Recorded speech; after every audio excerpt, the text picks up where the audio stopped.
I'm here with Whitty Ransome, who's got her book Why Girls Schools Matter. And before this book came about as a longtime advocate of girls' schools as well. So it's not the traditional route of I'm going to write the great American novel. It's not at all. I need to help solve a problem in the United States, right? Yeah. Well, that's what the coalition was all about when we started back in 1991, was that girls' schools nationwide were really suffering in enrollment and also in a misunderstanding of what they were all about. Right. It was an outdated image of what girls' educations, girls' schools were like. So, how long was the process of writing the book?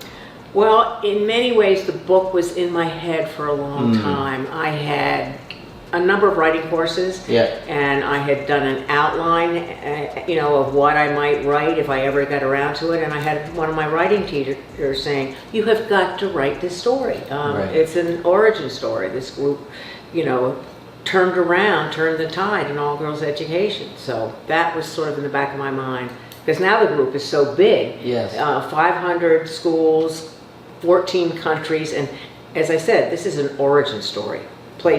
The organization started in the second floor bedroom of my house. I job shared, which was not common back then, and working from home or having a home office wasn't common back then. So I like telling that story too. And what did it mean to actually get it together in a book format for your? Well, it was such a new experience. I've done a lot of writing, for my profession and that. Well, fundraising letters to everybody. Well, not just fundraising letters, but also work for the coalition. I wrote op-ed pieces and the like. But when the box arrived with my book, I literally had Tom take pictures of me by the box, opening the box, and I said, "Oh my goodness, I did this. It's in print. It's a beautiful book, thanks to my designer."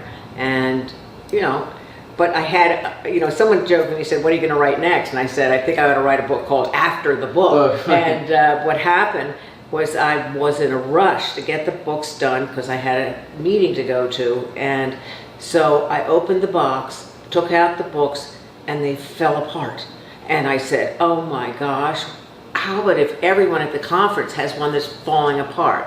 Well, long story short, I called the printer. He said, "Well, you didn't leave it long enough to dry. The glue hadn't dried yet in the book. That's why it fell apart." But I kept that book. I kept that because once I spoke to a group, I said, there are all these unexpected things that happen to you. And that's why an essay or something called After the Book would be such a good idea. Well, and even still going forward, the future of girls' schools is still always in peril, isn't it? No, it's not. That's the misperception. Thank you for setting me straight. If you look it's now the International Coalition of Girls' Schools, and as I said, I think there are 500 girls' schools within the states, but what excites me the most is that there are a lot of girls' public schools. Charter mainly, but also some local communities have started girls' schools because they felt it was necessary. And when I started in 1991, there were only 2 all-girls public schools left, one in Baltimore and one in Philadelphia.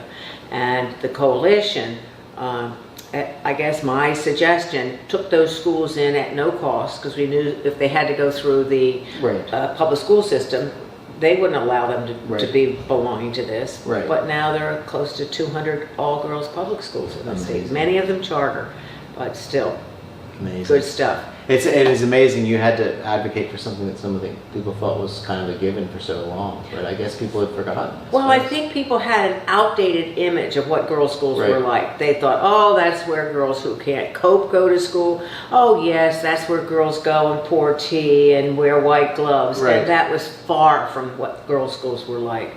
We just, girls in girls' schools were taking 3 and 4 years of math and science, which is not the case in co-ed schools at the time. Girls in girls' schools really, it's what they, it was more important about what they think than what they, what they wore to school that day. And I was involved in a merger of a girls' school and a boys' school in Miami, and was astounded that the new school, there were no women leaders from the previous school who had positions. Why were you astounded at that? Why were you astounded at that? Oh, I wasn't astounded. it just played into part of our pitch that, you know, often when those kinds of mergers happen, the girls' school culture disappears. And that was something that I observed, and I said, and I also heard Jill Kirk Conway speak not long after that, and she articulated why women's colleges were important. And that was just one more coin in the slot of why I realized all girls education was critically important. Well, thank you so much. No, I appreciate thank it. you. I'm sorry to put it in such a short amount of time. That's all right. Thanks. Thank all right. you.